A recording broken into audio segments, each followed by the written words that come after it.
2018 ALA Midwinter Presidential Candidates Forum. My name is Julie Tadero, and I'm the ALA Immediate Past President, and I will be moderating the forum.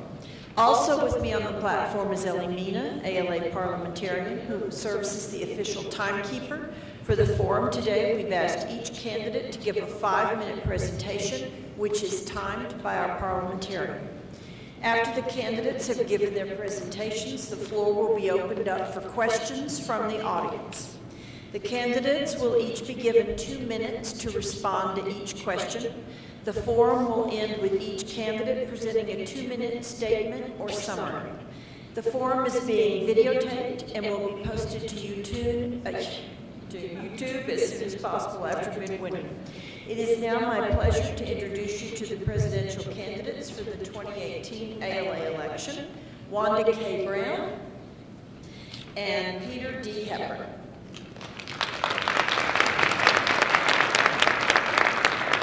I will now ask presidential candidate Wanda K. Brown to present her opening statement. Wanda? Thank you very much. Hello to everyone. I'm sure your day feels as long as mine, so I will try to be as brief but thorough as possible. So many of you may be asking, just who is Wanda K. Brown? Well, I am a librarian with more than 40 years experience contributing to this wonderful profession that we are in. I currently serve as the Director of Library Services at Winston-Salem State University, which is an historically black college that recently celebrated 125 years. Prior to that, I was Associate Dean at Wake Forest University, where I started literally 10 days after graduation back in 1977 and worked my way up through the ranks as, I'm going to say, supervisor of students, all the way up to associate dean. So I have literally done a lot of things within libraries and would like to think that I thoroughly know the workings of our profession.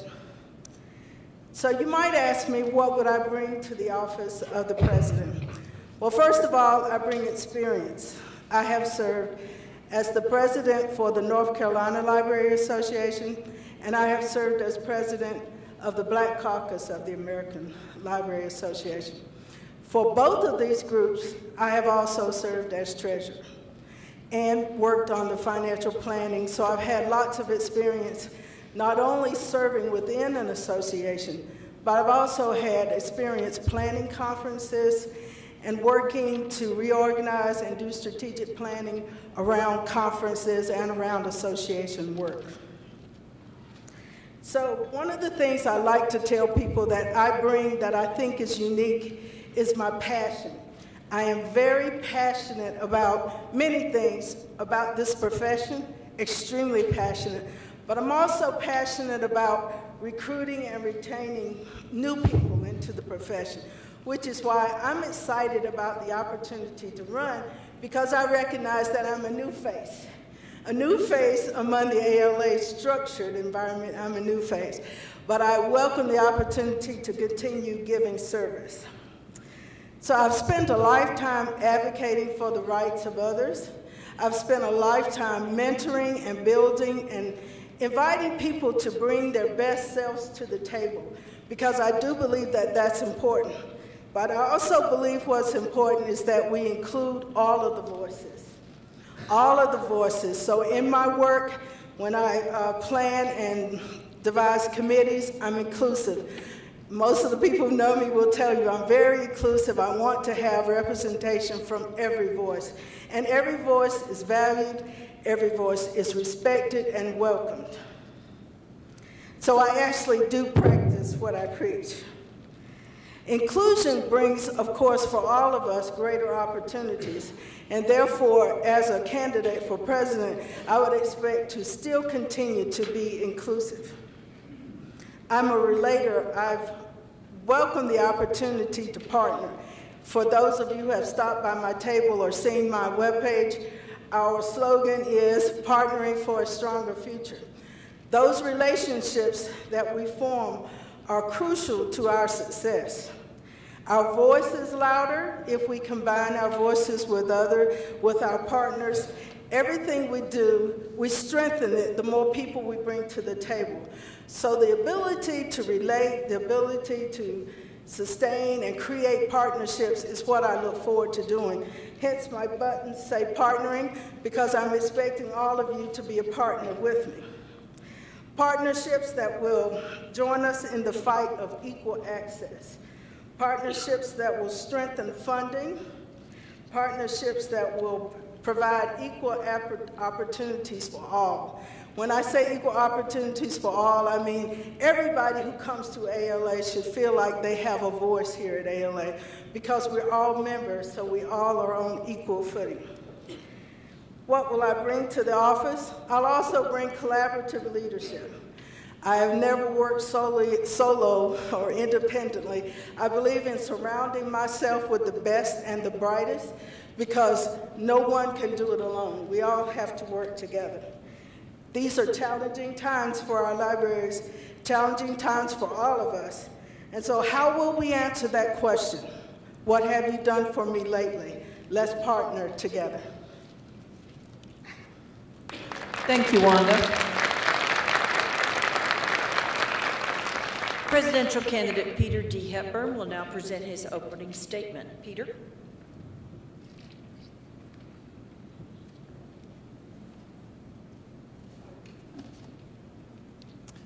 Good afternoon. My name is Peter Hepburn. I'm a head librarian at the College of the Canyons in Santa Clarita, California, a community college in Los Angeles County. And in the next several minutes, I want to tell you why I'm asking for your vote for the ALA presidency. As an active and engaged ALA member for the past 18 years, I have a firm grasp of the critical issues that face our association and our libraries, and a clear vision of what ALA needs from its president. With a new executive director to be hired and in place by the end of the 2019-2020 presidential term, ALA will undergo a dramatic change. The president and the executive director are partners in governance, working together to build a strong membership and association staff. For a new executive director, there will be a steep learning curve. For the partnership to be effective, then, it is critical that the president be a member who brings a wealth of hands-on experience across ALA's roundtables, divisions, and governance. I have that experience. The search for a new executive director has been the focus of much interest within ALA in recent months, but we can't lose sight that we are operating in a broader context of national political and social uncertainty that, among other things, affects users of our libraries in profound ways. ALA needs to navigate this environment carefully to ensure support for libraries and for policies that relate to the values that matter to us as an association. Knowledgeable leadership for the association will be essential to this work. Despite the administrative transition ahead and the current political and social environment, I do not believe that ALA is an association in crisis. Far from it. But we do face challenges to the association's sustainability and growth. Membership, for example, fluctuates, but has retreated from its peak several years ago. Conference attendance is another concern, as is publishing, which has not met revenue targets for some time now. We'll need to be open to such things as new models for bundling and stratifying memberships, or exploring the open educational resources landscape. Now, on the plus side, the endowment has continued to grow, facilitated by fundraising initiatives from our development office. ALA's reputation is solid, and lawmakers in DC express respect for our association. As your president, I will encourage our successes and work with the executive board, council, as well as the divisions and roundtables on strategies to address concerns in the areas where we face challenges. So no, we aren't in crisis, but as an association, we do need experienced and knowledgeable leadership. ALA needs someone who has worked in areas of association governance and finance, who has built sound networks across the association in both the membership and staff sides. I will be that president, and here's why. I bring experience and insight from years of interest and involvement in many parts of the association, ranging from contributing within the roundtables and divisions to work on finance, governance, and conference committees, to service on the executive board and council. I understand how all of these parts of the association fit together. I classify myself as someone who is at the mid-career stage, which gives me the opportunity to link younger and older association members, to find common ground and ensure that we utilize all of our talents and experiences to the benefit of ALA. My interests within the association are broad. Diversity is meaningful to me, not least because, as an openly gay man, I have known what it is like to be outside of the mainstream. But it's also made me sensitive to issues of intellectual freedom, for example. And then there are the other issues that I keep turning over in my head, such as digital literacy, how libraries will position themselves as places of access, play, innovation, and exploration, demonstrating our value. I know that as president, I will be called upon to address a wide range of issues, such as net neutrality or school library advocacy. I'm ready to champion our libraries, library workers, and those who use our libraries. ALA needs a president who has a broad and deep understanding of the association gained through years of involvement in many areas of the association. I'm the president that ALA needs for 2019-2020. I'm Peter Hepburn, and I'm asking for your vote. Thank you very much. Thank you, Peter. We will now take questions from the audience. If you wish to ask a question, please come to the nearest microphone. And when you are recognized, please state your name and institution before asking your question. Microphone number 5. Eric Cease, Counselor at Large. I'm the Director of the Marshall Library in Pocatello, Idaho. I ask both of you, you've talked a little bit about your involvement in ALA. What do you think is the most important experience you've had with ALA that qualifies you to serve as ALA's president? Wanda? I'm going to say that my most important experience I've had within ALA has been being involved with the Black Caucus of the American Library Association, because I see the Black Caucus as an instrumental instrument for ALA, right? If ALA is going to be conscious of those voices that don't always come to the table, or conscious of the issues that are relevant to that, so I would say that my service within Black Caucus is the one experience that I've had. Thank you. Peter? I think one of the things as ALA members we find ourselves doing is getting really trapped inside of our divisions or roundtables that we've been most associated with. Having had the experience of a 3-year term on the ALA Executive Board enabled me to break free of the roundtables and divisions that I've done most of my work with prior to that and get out into different parts of the association to learn about them, to bring their concerns forward to the Executive Board, but also to help them build some connections. So for example, with Sustain RT, which is one of the newer roundtables, working with them to grow their membership by linking them to some of the other roundtables that might share their interests. The Executive Board experience gives you a lot of knowledge about what policy is being made, about the finances of ALA. It gives you that global overview, and that's what I can bring to this position. Thank you. Thank you.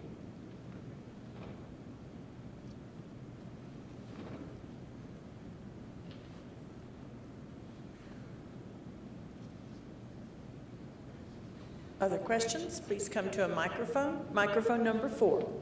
Tyler Zuba, University of Rochester Medical Center. So as a newer information professional, I talk to a lot of people who want to be involved with the association but can't make it to Midwinter or annual. How, with your presidency, will you encourage virtual participation? Wanda?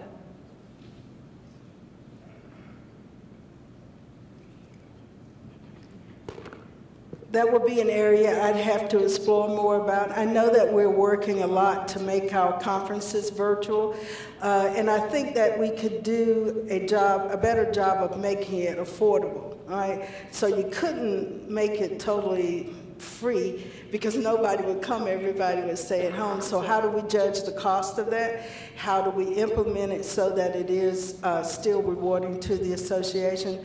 But I do like the ideal, especially around midwinter time. Peter? I'm going back in my memory to my days on the task force on electronic member participation and trying to pull things from that, this is a conversation I've been having with different roundtables and divisions about this conference, about how we can get people involved. And we've got models out there, and within the roundtables especially, I'm seeing various things. But look at the vote that I know not everybody's happy about. Council just took in November. There are models out there that have worked in practice. The virtual membership meeting is another thing where members can get involved. It's where they can bring resolutions, they can actually vote on things, they can make themselves heard. So we have the mechanisms, let's keep pushing them forward. Microphone number 6. Mario Gonzales, Executive Director of the Passaic Public Library in New Jersey and Counselor at Large.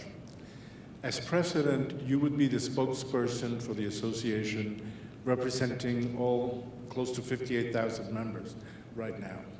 It's been said that our 58,000 members have 158,000 ideas that they will bring to you. So my question is, how would you manage that? Peter?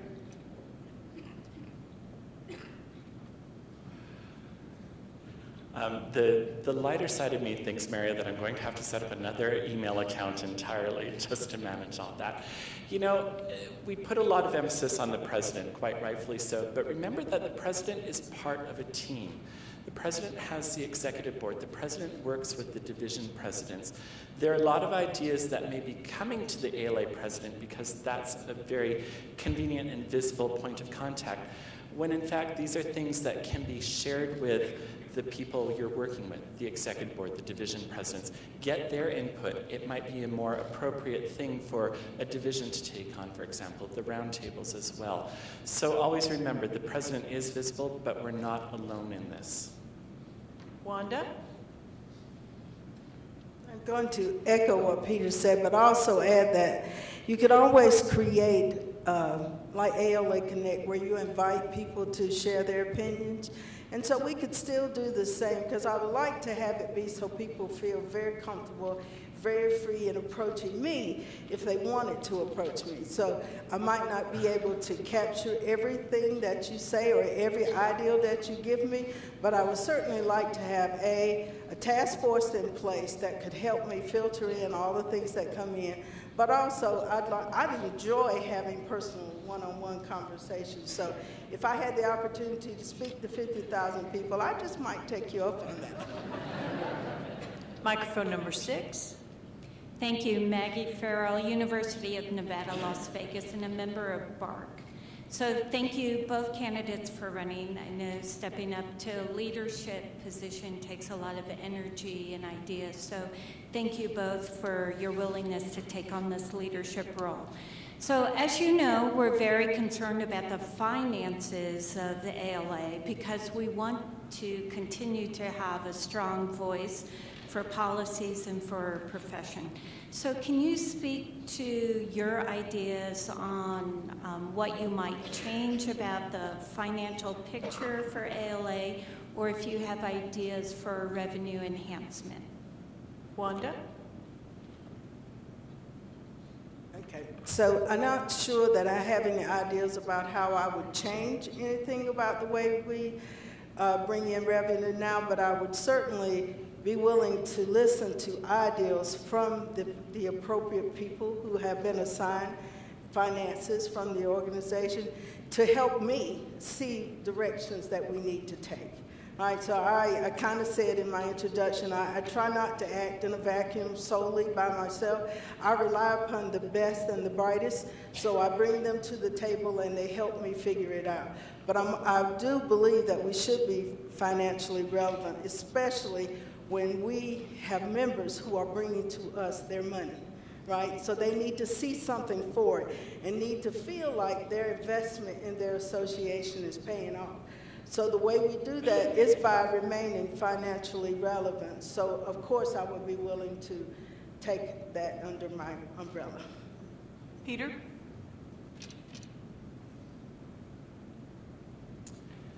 Maggie, I'm hopeful that the changes recently in publishing with Mary Mackay in place are going to yield good results. I'm also hopeful that the streamlining of the conference that we're going to see put into place in New Orleans is going to make a better user experience for the membership, and it's going to draw more people to it. But it feels too early to really comment on either of those. Membership doesn't account for as much in terms of the budget, but I would love to see ways for ALA to consider bundling or stratifying, but especially bundling memberships. So for example, in talking with a number of the ethnic affiliates, yesterday I went to the American Indian Library Association and was talking with them about, wouldn't it be great if ALA offered some sort of combined membership with the ethnic affiliates? I then went to Apala and heard from Lesa Pelayo-Lozado, the executive board liaison, that sure enough ALA is considering that. But I think it's a way that can bring more people into the association and increase the revenue dues that way.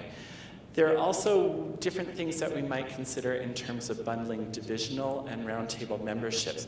Yes, it's going to be difficult to figure out who gets what money in that case, but it may encourage members to overcome that barrier of membership dues and sign up for additional divisions so that they're not just limited to type of library division or function division, but can see themselves doing both. Microphone number 6. Yes, this is Dennis LaLoupe. I'm a school librarian and a former member, a former counselor at large and member of various committees. I have a question that I've been formulating in my mind about how best to ask it. Basically, I'm going to say this. I have many concerns about our current president and the fact that he wanted to eliminate the Museum and Library Services Act. And this does bother me very much. I know people are laughing about this, but I think it's very concerning. No. Oh, no, I'm sorry. I mean President Trump, I'm sorry. I am so sorry. Never, Jim Neal, never. Anyway, back in October, I believe it was, or September, President Trump, I'll clarify myself, wanted to eliminate the Museum of Library Services Act. And that bothered me, and it still does, because in my opinion, it shows a lack of respect our president has for libraries, all types of libraries and librarians. And this would also have drastic effects upon booksellers, authors, publishers. And I just want to know, what would your reaction to be? How can we best go nationally to our president, start at the top, and ask him what he could do for libraries and how he sees libraries impacting everyone in the United States? Thank you. Peter?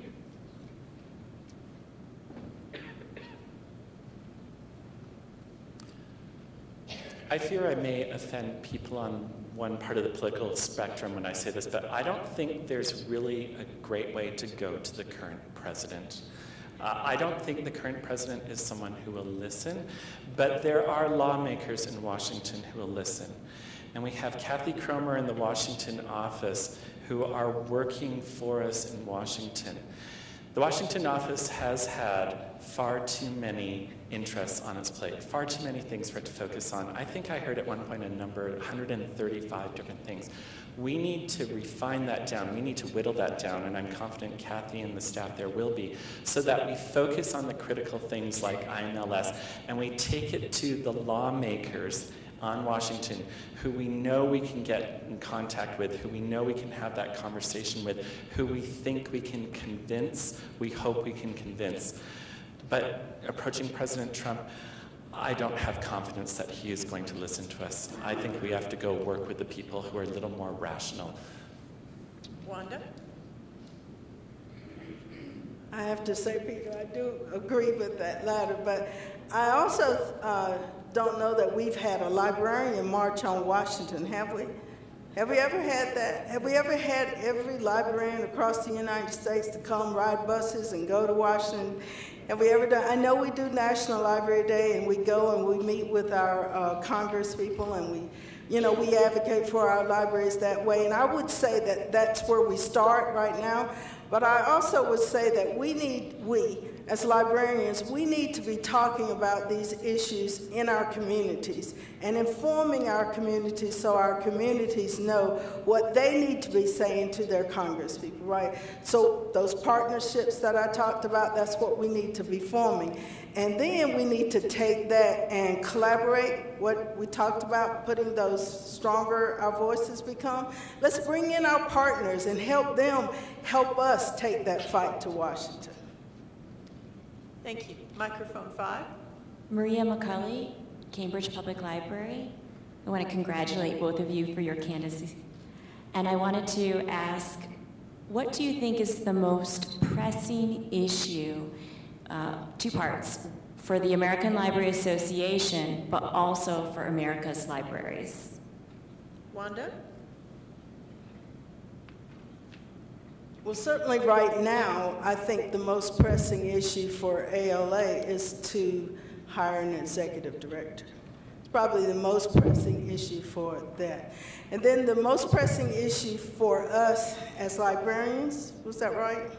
Your second part of the question? For America's libraries, is to be about advocating for ourselves. It's about selling ourselves and telling our stories. I think sometimes some of those people, I won't say that Donald Trump was one of them, but some of the people who don't understand what we mean to our communities is because we don't share our stories with our communities. We don't brag about what we do and the impact we have on communities. So I would encourage all of us to do, I would step it up. You're probably already doing great. Let's do even greater. Let's take our stories out there so that our value, or the value that we bring to our communities, that we can share that story and more people will know about it. Peter?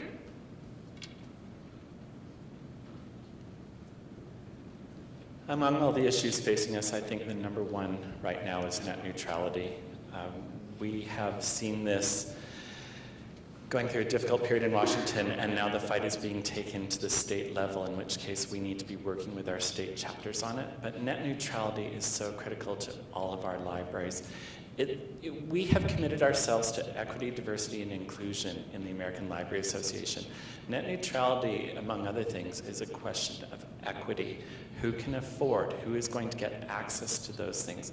I see it as potentially affecting the students at my community college, how well my library can serve them, and I can only imagine the impact on all the other libraries across the country. So right now, for the association and for libraries nationwide, I think net neutrality is where we need to be focused. Microphone 6.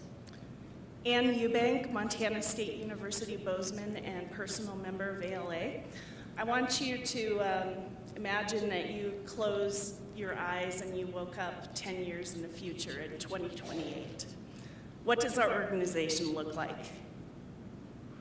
And that's for both candidates. Wanda? Oh, my eyes are still closed. Well, I'm still dreaming about it, but I would hope that our association would be one that was totally open and inclusive to everybody, right? That everybody would feel like they owned a piece of this association. Whether you could make it to the conferences or not, you feel like you're a part of it. But I'm sure I'd have to have some kind of technological aspect to it. If you're going 10 years, it's no telling what way we'll be doing conferences or anything like that. But let me just say for myself, I'm one of those people that I believe highly in a little face-to-face. A little face-to-face is good because there's just nothing more rewarding than being around the table in a conversation. You can do it on Skype and you can do it various ways, but there's nothing like that warm feeling that you get when you're talking to somebody who's in crisis at their library, or if you're talking to somebody who's not. So wherever we are 10 years from now, I know there'll be a human aspect in there because there's just so much of that and all that behind that. Nobody will ever replace what we feel when we're in a personal interaction. Peter? ALA 10 years from now will be thriving. It will be financially sound. It will have a membership that is stabilized, if not grown, thanks to efforts to include more people. And not just librarians, let's not forget all of our other colleagues who work in libraries and who champion libraries. So it's going to be a thriving association.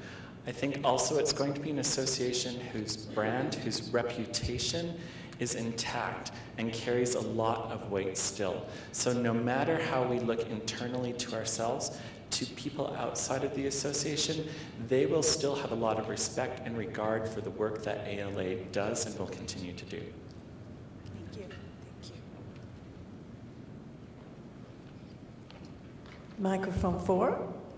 Courtney Fuson, Tennessee Chapter Counselor. I would like to know if you are a member of your state library association. Peter? I am a member of the California Library Association and the California Academic and Research Libraries both.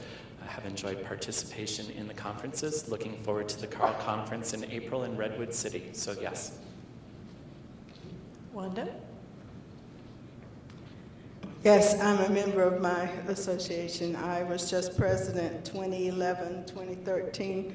I was treasurer of my association, very active in my association for probably 3.5 decades or so, a long time. I'm a staunch believer in being professionally active, and I do think that as a new librarian, that's where you start. You start in your state. That's where you start. That's where you network. That's where you get to know. And then you branch out and you get further. Microphone 4. Trevor Dawes, ALA Life member. You've both talked about the ways in which you would work with other people to accomplish the goals that you see when you are, if you were elected to this position. But what would the one thing that you would want to say, that you would say would be the accomplishment, your greatest accomplishment at the end of your presidential year? Wanda? Okay, Trevor, that's a hard question. I think that if I have moved the organization forward, all right, so if we have moved forward, if we've hired the executive director, if we have made strides towards that strategic priority, whatever we set for ourselves, if we have done that at the end of my presidency, I think I would be thrilled or be happy at least that we made that effort. Just trying to think if there are other things. You said that one thing. So that one thing just might be for me, if this room was filled at this very moment, because that would say to me that we have reached a significant number of members and they wanted to take an active part in what their association looked like to them. Peter? Wanda, I love that sentiment of having the room filled with people. I really, really love that. Trevor, among everything else, I think the mark of success will be having an executive director hired and in place and launched into their career here in ALA. That they've had the stability from partnering with the ALA president, the executive board, and that they are going to have a successful career. That's going to be showing up several years down the road, of course, in their reviews, how long they stay with us, what initiatives they work on with future presidents. But getting that person firmly in place is going to be the biggest priority and the biggest accomplishment for me.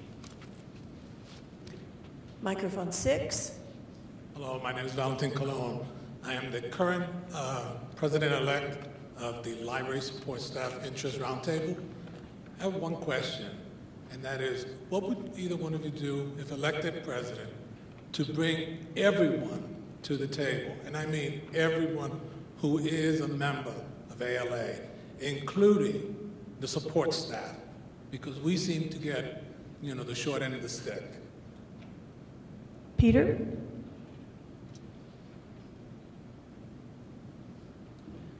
I would model the behavior that I hope I model in my own library. One of my support staff is here, sitting at the back of the room, supporting me, which I'm very grateful for. But what's even better is my college, thanks to me championing her, supported her coming here.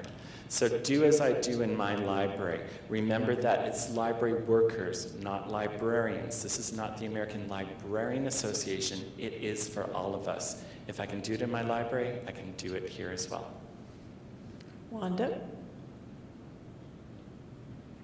Okay, so my answer would probably be similar in that I already encourage the work of paraprofessionals in my state. Actually, I'm a part of a planning committee, and we plan a conference within our conference, well, within my area. It's called the Triad Academic Library Association, and it's just for support staff. But also in my current practice, I have sent 5 to 7 support staff to national conferences. I just sent 2 to the marketing library conference. I sent a young man to LEADA. What else I do for us? I'm sending people, and I'm trying to get everybody on my staff used to learning and branching out, right? So if I can start there locally and I can spread that throughout, then it will be the same for me in the office of president. I think we should create a whole day. We used to have that. I don't know what happened, but we used to have it where there would be a staff day where they could come and participate. But I think that we just need to do it, and it starts when you're talking about finding the right people to serve. Let's get those people on board, get them active, and get them in here. And then when you get them in here, they will feel like this is their association as well. Thank you. In order, we're going to do 6, 4, and 4. Microphone 6. Hi, my name is Denise. I'm a visiting instructor librarian at Florida International University, and I'm part of the Spectrum Advisory Committee. I have kind of a long question, so I apologize that I'm reading this from my phone. What do you consider the greatest benefits of the organization for its general membership, and especially for its members of marginalized backgrounds? The most concrete membership benefit stated on the ALA website is a discounted rate of registration at 2 conferences that still remain expensive to go to. What will you do to clarify what ALA does at a high level to benefit its members, whether or not they choose to join divisions, roundtables, or affiliates? Wanda? So I want to make sure that I'm understanding your question. Greatest benefit to members? Yes, especially those from marginalized communities who often feel overwhelmed coming to a conference such as this. Okay, so the greatest benefit is coming, right? So it's coming and networking. So I would say that we have to do a better job of embracing those new members, right? So I think that's what you're feeling, is that you come and you feel overwhelmed because you don't know anyone, you're here, you probably can't afford to come, and then when you come, everything. Let me just tell you a little story about myself in my 2 minutes. When I first started coming to ALA, I was the only person of color who came and was the only woman, and there were 2 other men who came. So I found myself totally, kind of lost and overwhelmed, like you said. The expenses were there because we didn't get 100% funding, but I paid out of pocket because I had a desire to belong and a desire to make a difference. I guess I've always had that. But I found my niche was within the Black Caucus, because it was there that I found other librarians who looked like me. But of course, I had worked in other areas and worked across that, breaking down those walls that you feel, because it's about mentoring and that new member relationship. So what you're saying is something that we need to work on, making memberships affordable. I'm having that discussions with a lot of my staff right now about whether they can afford to belong to the association or not. So it's about spreading the word and making people understand the value of what they have, and then making it affordable. And ALA is doing some of that, because you don't have to pay for your membership all in one. You can break it down and make it in payments. So that's one thing the association is already doing, and so we'll look for other things to make it easier. Have I come close to answering your question? Thank you. Peter?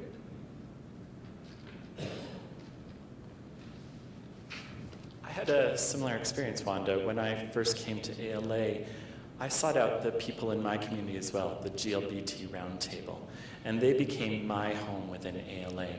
Not every marginalized community has that advantage. I was very fortunate that there was a strong roundtable that has continued to grow and provide me as a home where I didn't need to feel marginalized. I could just be me. So ALA, as Wanda says, does need to do a better job. The relationships with the ethnic affiliates are one way that that can happen. And I understand, in your question, there's some question about finances, dues, and also conference fees. One thing I would like to ALA to explore, and I'm glad to hear it is in terms of bundling memberships, but also stratifying things. I went recently to talk to the students at UCLA in the library school there, and that was another big concern for them, that in 3 years' time they're going to go from new librarian to fully paid thing. In the various states, for example, we have income-based membership dues. So these are other models that we need to explore. They actually apply more broadly than to marginalized groups, but certainly for newer, younger librarians, and if they're only working part-time in adjunct positions or that sort of thing, it's going to be important to be able to accommodate those income levels as easily as we can. Thank you. Microphone 4. Pat Wand, ALA Life member. I have a question for both candidates. Do you believe that ALA has a responsibility to developing libraries and library communities in other countries? Peter?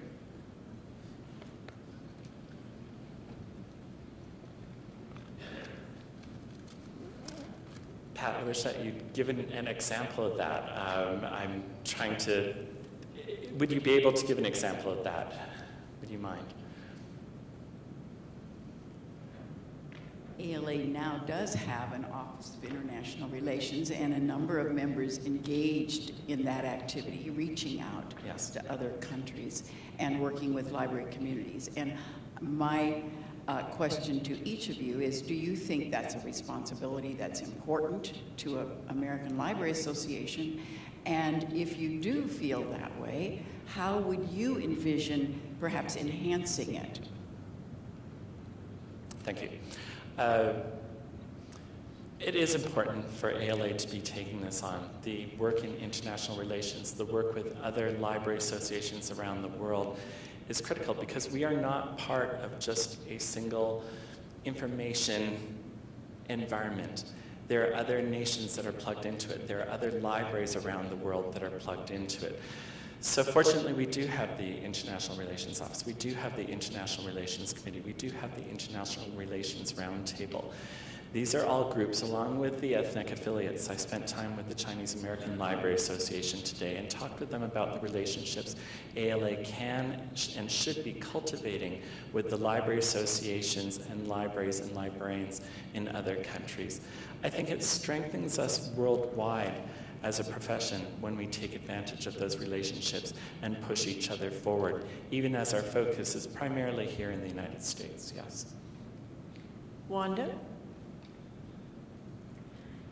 I believe in giving back, so I don't think that we stop giving back because we reach the borders of the United States. In 2011, I was fortunate to go to Moldova. In Moldova, I presented to their library association techniques around building and sustaining membership organizations. So, and then back in 2013, I invited, 2 of those librarians to come to North Carolina to be a part of our association. So I definitely believe that it's a worthwhile thing. Plus, my state association, maybe a couple of years ago, we donated $5,000 to a library in El Salvador.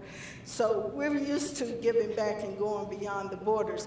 And so I could see continuing doing that, enhancing that. I really believe that we need to do more for Puerto Rico. I don't think we've done enough, and I would love to see us take that as a project that we could work on. Maybe perhaps we could send librarians there, if to do nothing else but help them keep their libraries open.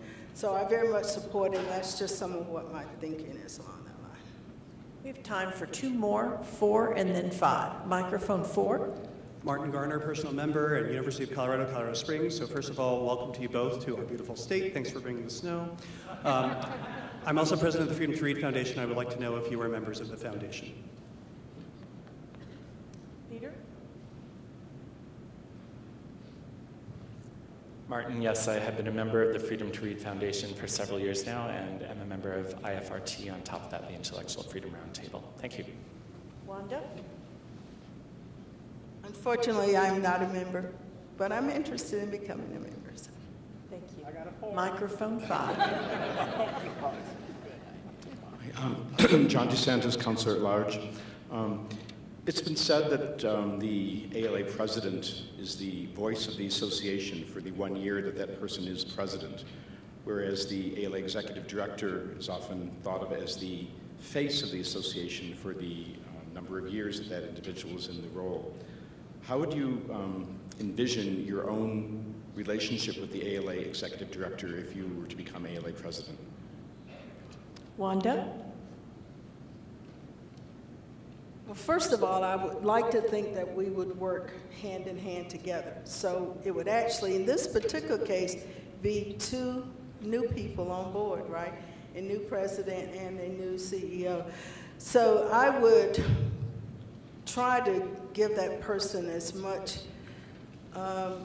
retrospect, I guess, as much as that person would need to kind of be familiar with the culture of our association.